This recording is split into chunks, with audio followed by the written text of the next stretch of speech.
Hey, friends. Thank you for joining me for today's Talk for Your Walk with Bridget Lynch. I am so glad that you are here. And I just wanted to talk a minute. I had a live Q&A session within my Firewives community with one of my members. And we just talked about the waiting process sometimes. And we think that it should be one way or another, but sometimes it's just the fact that we need to be a partner in participation with God. So, maybe we feel like we're in a place where we've prayed about it, we've sat in the silence, we've meditated on it. We've done the things to take care of ourselves. We've tried to focus on reading the word. We've tried to do, you name it, we've tried to do everything, and we still feel like we're waiting on what we think should happen, right? And so I want you to just know that if you're waiting, that you're in good company. There's a lot of people, and again, I'm a person of faith. If you have been following me any length of time, you know that. My logo in the light coaching that you see behind me is something that I got from just time spent with the Lord and praying about what He wanted me to do as a life coach, as a nurse, as a mom, as a fire wife. Like, God, what do you want me doing, next? And so all of that just came and birthed out of my relationship with God and me being a participant in my walk with the Lord. And sometimes it's just such a struggle to stay focused, to wait, and still yet to manage a household and not to have a home of chaos. And, especially firewives that are in just the day in and day out of, different circumstances. And we look at these things and we go, whew, okay, Lord, if you could just speed that up a little bit, that would be awesome. And so we, as much as we, want things to come to us quickly, that's just not how God works. That's not the timeline that He works on. And so again, if you're waiting, you're in good company. In Isaiah 40, it talks about wait on the Lord. When we wait on the Lord, He renews our strength. And so in that process of us waiting, He is giving us the strength to wait. He's giving us the patience to wait. I mean, this is all a testing process. No one likes to wait. I went just this past weekend with some girlfriends and that I've met for the first time in my business community. And one of the wait lines, some of these things just crack me up, but I live pretty close to a Disney, associated, I don't know if you'd call it a park now. I don't even know. This place has gotten so gigantic. But anyway, we live close to that. And, you always hear about the theme park wait lines and all these things. And they were like 4 hours. I was like, 4 hours. And the place is like some bakery. I'm like, for a cookie? Like, no, I don't. I'd never wait 4 hours for a cookie. Like maybe if I was starving to death. I don't. So anyway, don't wait like that. Waiting on the Lord will renew your strength, though. That's a promise that He tells us. And so, Moses had to wait. Abraham had to wait. Isaac had to wait. Jacob had to wait. Jesus had to wait. You look at all of these people in the Bible and you think about the waiting that they had to endure. And it's a duration of time that we have to just really, when we're in that waiting, we should be sitting in solitude with God and meditating on His word and just seeking after Him, because He's going to give us the answers anyway. Why are we going to try to figure things out on our own? It's not possible. You can get all the counselors and mentors, you can get all of their information that you want to. Read books, blogs, whatever. It's still not going to be sufficient to what God can provide for you. In Psalm 119, it says that He lights our path. Psalm 119, 105. And I'm pretty sure that He's the one I want lighting my path, right? And so in the midst of the chaos. And, even think about, when you're waiting, for your firefighter to come home. And, it can be such a challenge with the kids, and like, especially if there's a double, a mandatory overtime, anything like that. And you're like, oh, I just want him to get home. But listen, don't be so quick to just pass, the kids on, or the responsibilities on, right? Because think about, if we really stop and think about the things that they've had to endure and face in the 24, 48 hours that they were on duty, I don't think that the first thing that we should do is pass our children off, right? Or pass off responsibilities, or the running ticker list that's in your brain that you have to relay to them, right? And I'm guilty. Like, don't think that I'm like, oh, I'm such a perfect, fire wife, and and I don't do any of that. No, that would be lying. Okay, because there are moments when my husband comes home and I'm like, da da da da da, but I've learned over the years, right? Like, that's not the way that we should greet.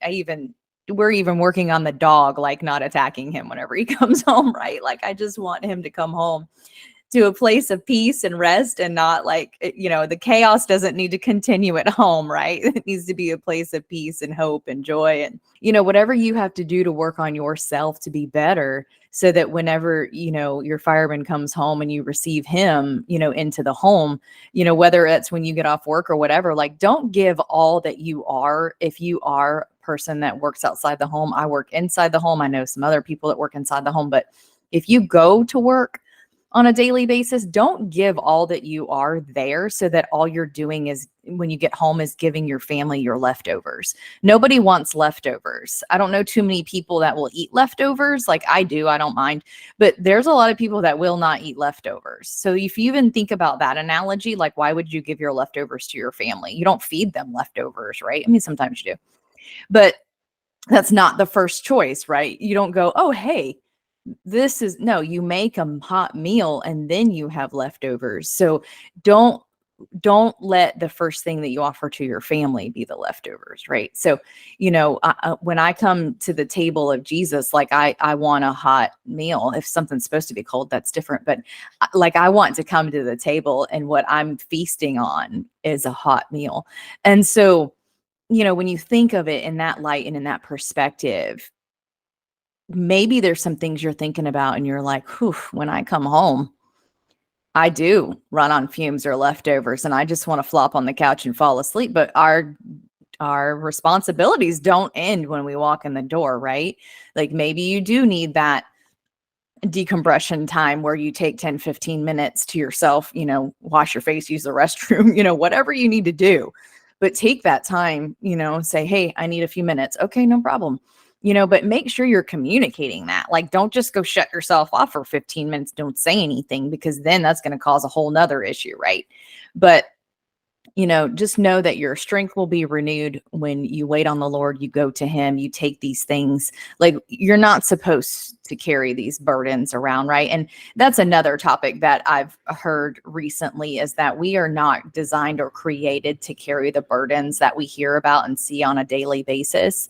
Like, we were not designed to see and hear all the things that come to us through social media, through our screens, through Facebook, through Instagram, through whatever. Like, we are not designed that way. And so whatever you need to do, turn off notifications, shut it off after a certain time. I just told someone earlier today, set your focus time. There's a lot of the smartphones now have it where you can set your focus time. I set mine from 8 o'clock at night till 7 in the morning. Like, don't bother me, right? If it's an emergency, those people that need to contact me can contact me. But otherwise, I'm not, answering phone calls, whatever, after 8 o'clock at night. And then even when I'm cooking dinner and I'm spending time with my family, it's like, if I answer a call, it's because I know that I'm expecting it, or like someone has texted and said, I really need to talk to you, kind of thing. Like, it's important.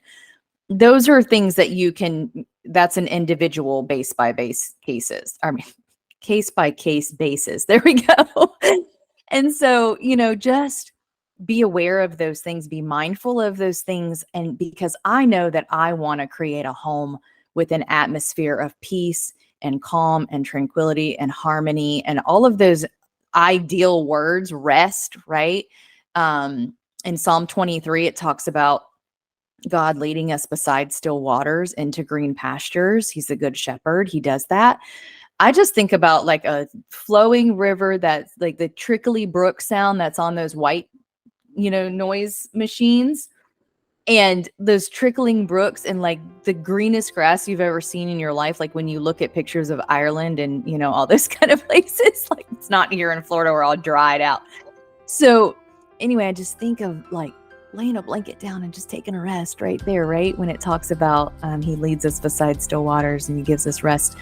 And so I want you to start to develop and think of the ways you can make your home a place of peace and rest. If there's not any issues with, burning or lighting a candle to make it, the scent in the house a nice calming scent, like do that. Lavender is a calming scent.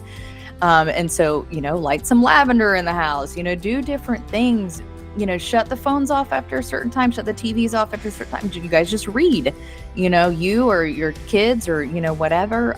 We've done pretty routine things over the years where we pray with our kids, we read with our kids, we tuck them in the bed, we pray at night. We keep those routines so that there is some consistency in their lives, because when they go outside of these walls, we don't know what they're going to encounter, right? And so as much as we can make it peaceful at our home is what our goal should be. And so that we have, because, a lot of people will talk about balance and balancing your work life, home life, all that stuff, but that's not our job. We can't balance anything. I'm not sure if you know that or not, but we just surrender and walk in obedience to God. And he's the ultimate controller and balancer. And I am like, you go ahead and take that. I'm good with that.